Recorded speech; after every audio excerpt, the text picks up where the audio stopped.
Evening all. In this episode we look at a further 4 live cases that SEPI have been working on. We look at flying owls in New York, weird clouds, a UFO sighting in Colorado, and we examine a 1999 NASA photograph that allegedly has captured a non-human biologic in space. So, let's take a look.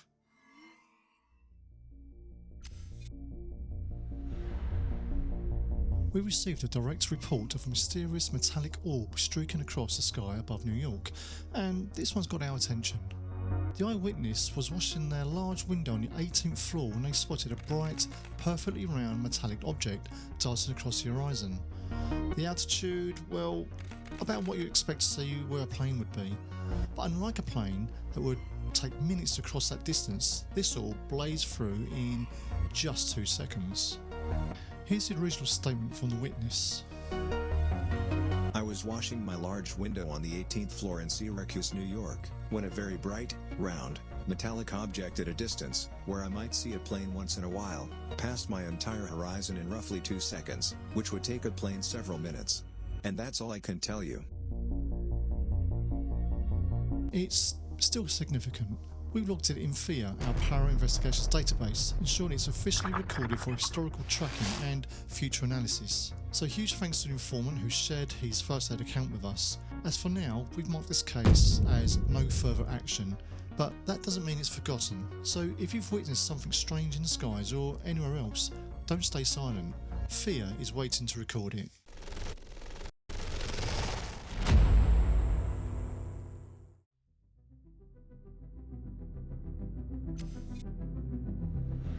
Sometimes the sky can be a beautiful canvas for clouds to create their magic, but sometimes they can hide secrets.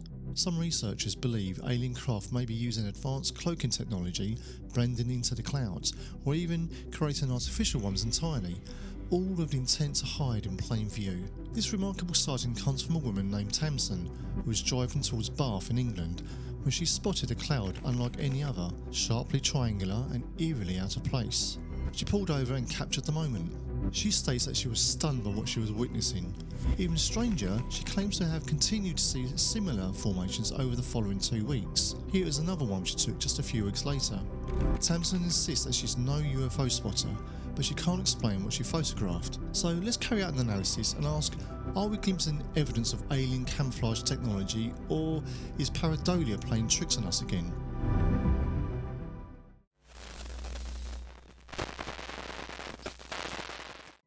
So here we have the picture we're going to analyse now. You see it's a nice triangular shape there, and what we need to do first of all is rule out the natural before we go supernatural. So we're going to analyse the object itself and its surroundings. So what we first thing I can notice here is some glare. The informant told us that she pulled over and took the photograph, but we've got some glare quite close on the lens, that streak you're looking at now. And along the bottom you'll see got that sort of line going across, which does really indicate there's glass between us and the object itself, the photograph. So I am suspecting that this has actually been taken from within the car. I'll have to really clarify that with the informant herself. So yeah, let's have another look now at the actual object and its surroundings. So let's look at the grass. We zoom into the grass. What we're looking for is natural pixelation around the grass. So we're looking at the backgrounds. So we don't always focus on the main object, we have to look at its surroundings.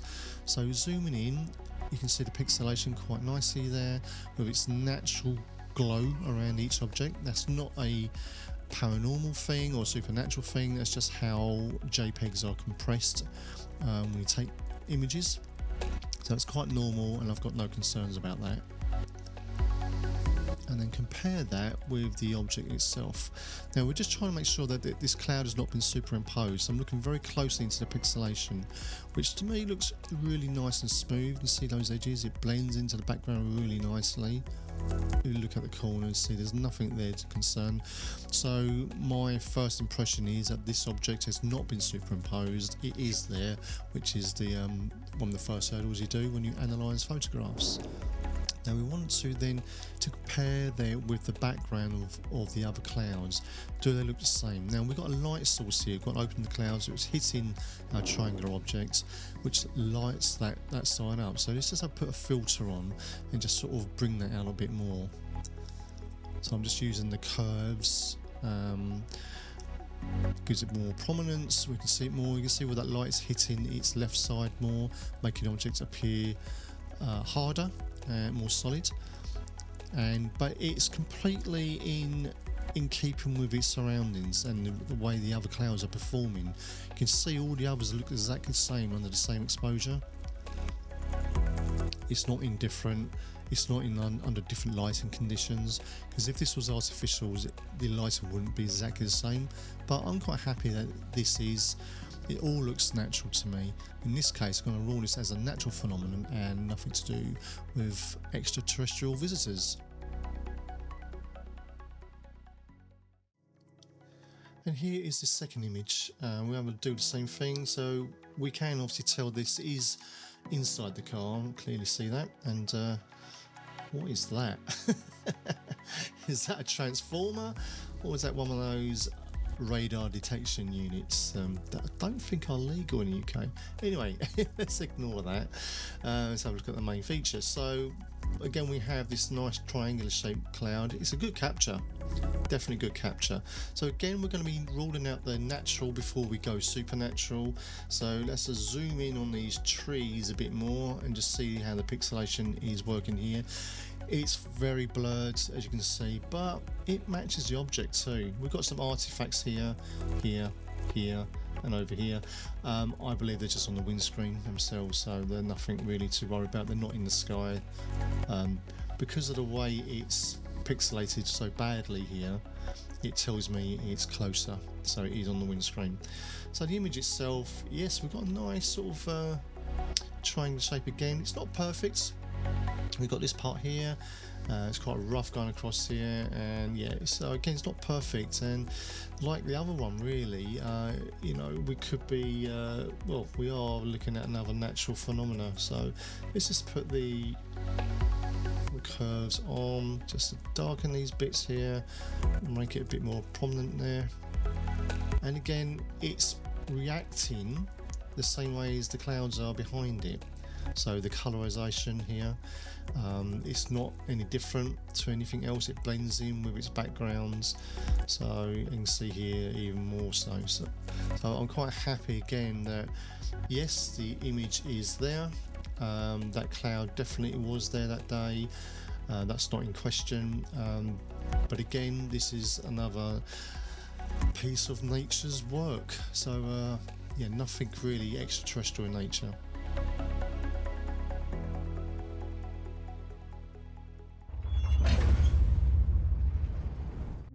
While this case doesn't appear to be of an extraterrestrial origin, it's a powerful reminder of the awe-inspiring beauty and elegance of our planet.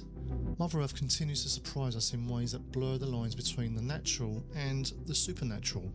We appreciate the eyewitness report, and after review, we are logging this report as solved. Natural phenomena.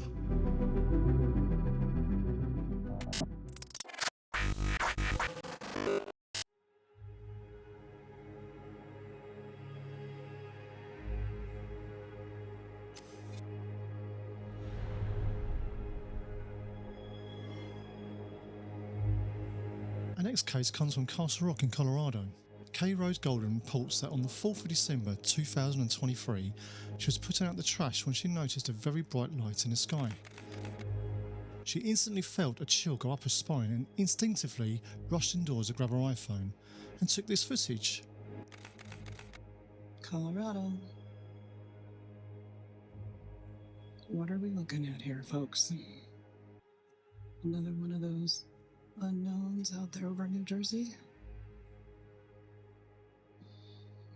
This looks just like the one I saw last week. Try not to close in on it too much, then it becomes too grainy.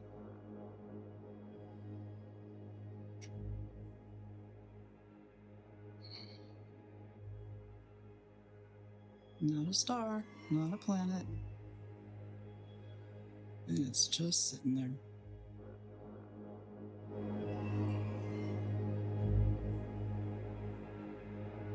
So all we have here is a brilliantly lit object hovering in a December night sky. Kay reports crystal clear conditions with no visible obstructions, which unfortunately makes it impossible to estimate a size and exact position because we literally have nothing to gauge it against. We don't even know the direction. Kay also wanted to add that she sensed that she was being watched throughout the whole incident. Being watched, now that's something this channel would like more of. In the aftermath, Kay got in touch with the investigative journalist Linda Moulton Howe and they discussed the sighting between them. Sadly, the original footage has vanished into the digital Bermuda Triangle, so we're left with this clip and our collective opinions. You may also know Kay from her book Into the Grey's Abyss, which dives deep into the realm of abduction cases. It's on Amazon of course, and we've got the link in the description. With nothing left to analyse and no aliens stepping forward, we're having to close this case as NFA.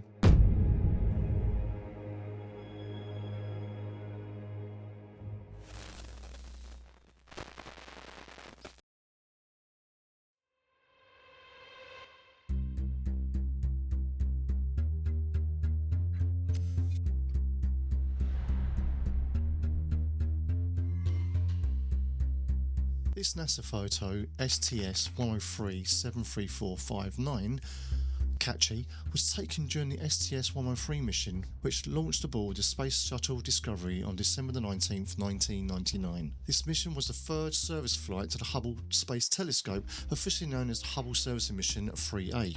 The crew performed 3 spacewalks to replace failed gyroscopes, install a faster onboard computer, and upgrade other critical systems on Hubble. The photo itself was captured on December the 25th, Christmas Day, of 1999, while Discovery orbited Earth at an altitude of 318 nautical miles. So here's a scoop.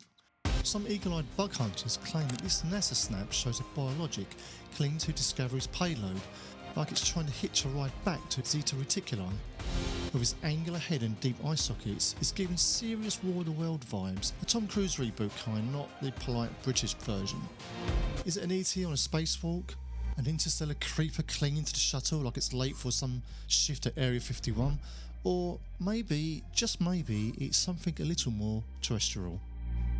So let's see if these claims that this is a real alien are true. Are we even seeing the whole picture?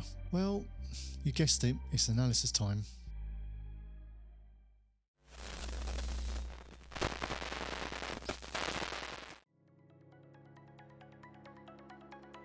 Okay, and welcome to the next analysis of the video today, and this one is focusing on the NASA image, the STS-103 mission, the one where people are allegedly saying that there's a non-biological entity or non-human biological entity sitting on the outside of a payload on the Discovery shuttle back in 1999.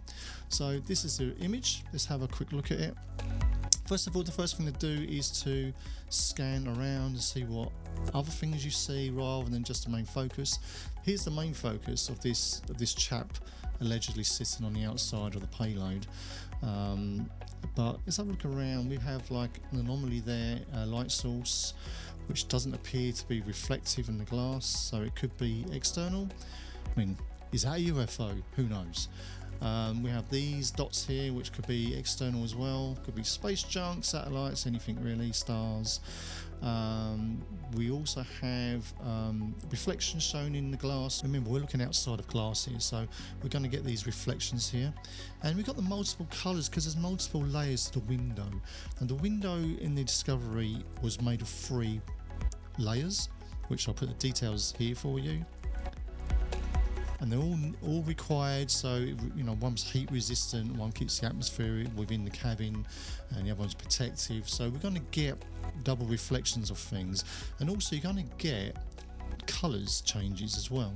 It's the same thing when you point your smartphone out at the sun and you get this greeny blue hue showing. It's just a protective coating on the actual lens itself, and this is no different from this lens here. That's why we've got the 2 different colours.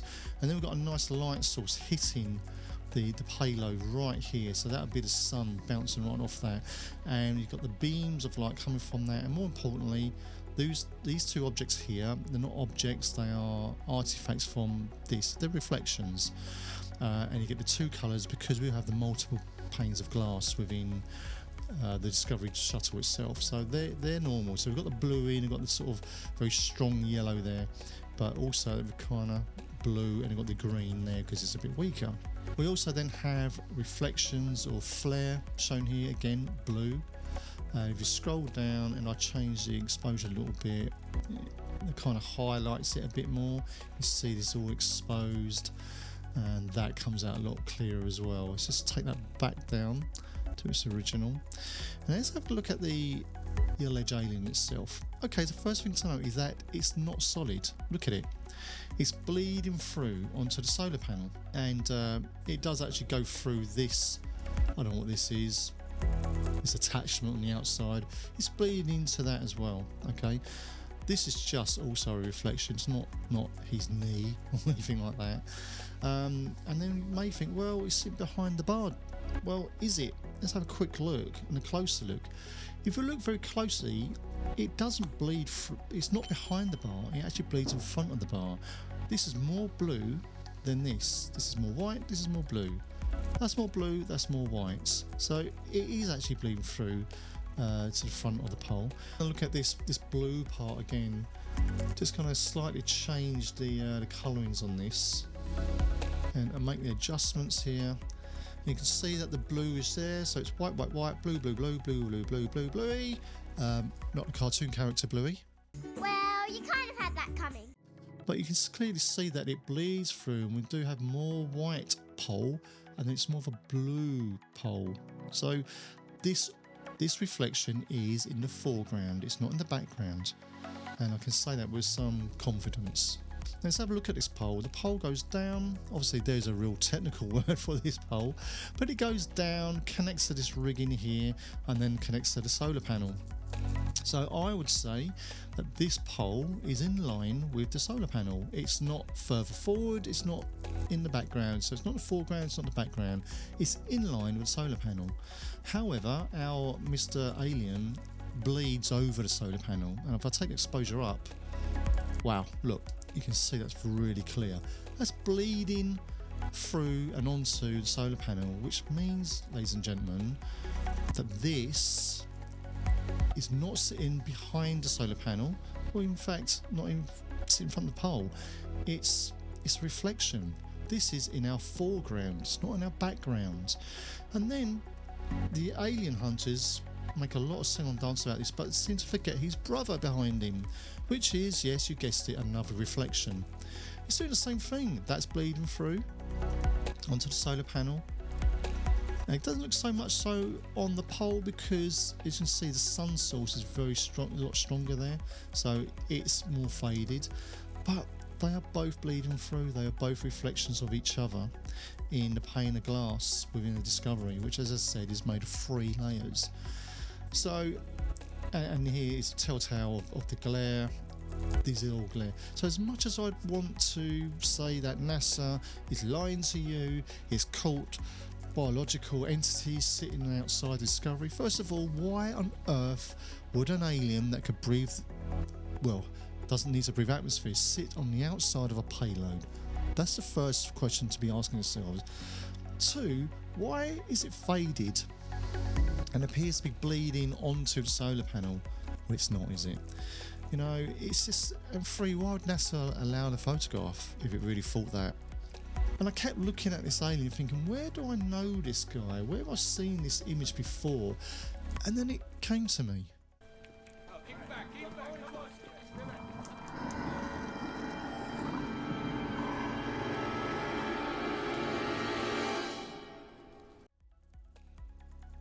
So as you can see, this alien, you know, looks a little bit like the Tom Cruise film of War of the Worlds, but it's not. As much as you guys might want to think it is, it really isn't the same thing. Could it be inspired by that? Who knows, maybe, but they're not the same thing. So I'm afraid, guys, that my analysis is that this is like refraction or reflection, simply shown from the inside of the glass from the Challenger itself, and nothing more. But I only present the evidence. This is the analysis. You guys are free to make up your own minds. As you know, you guys are my SEPI jury. You make the decisions. We believe the analysis speaks for itself, and therefore we are closing the case as solved. Misidentification.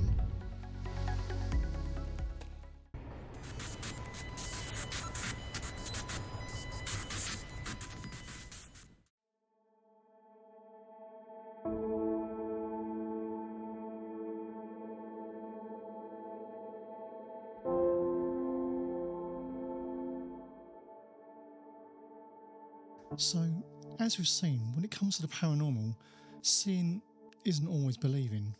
Although we close cases based on all available evidence, we're always happy to be challenged with information that will either back up our analysis or completely overturn it.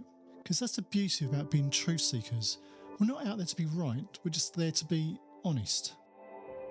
And let me tell you, being part of a paranormal investigations team is really not easy, especially within the communities in which we operate.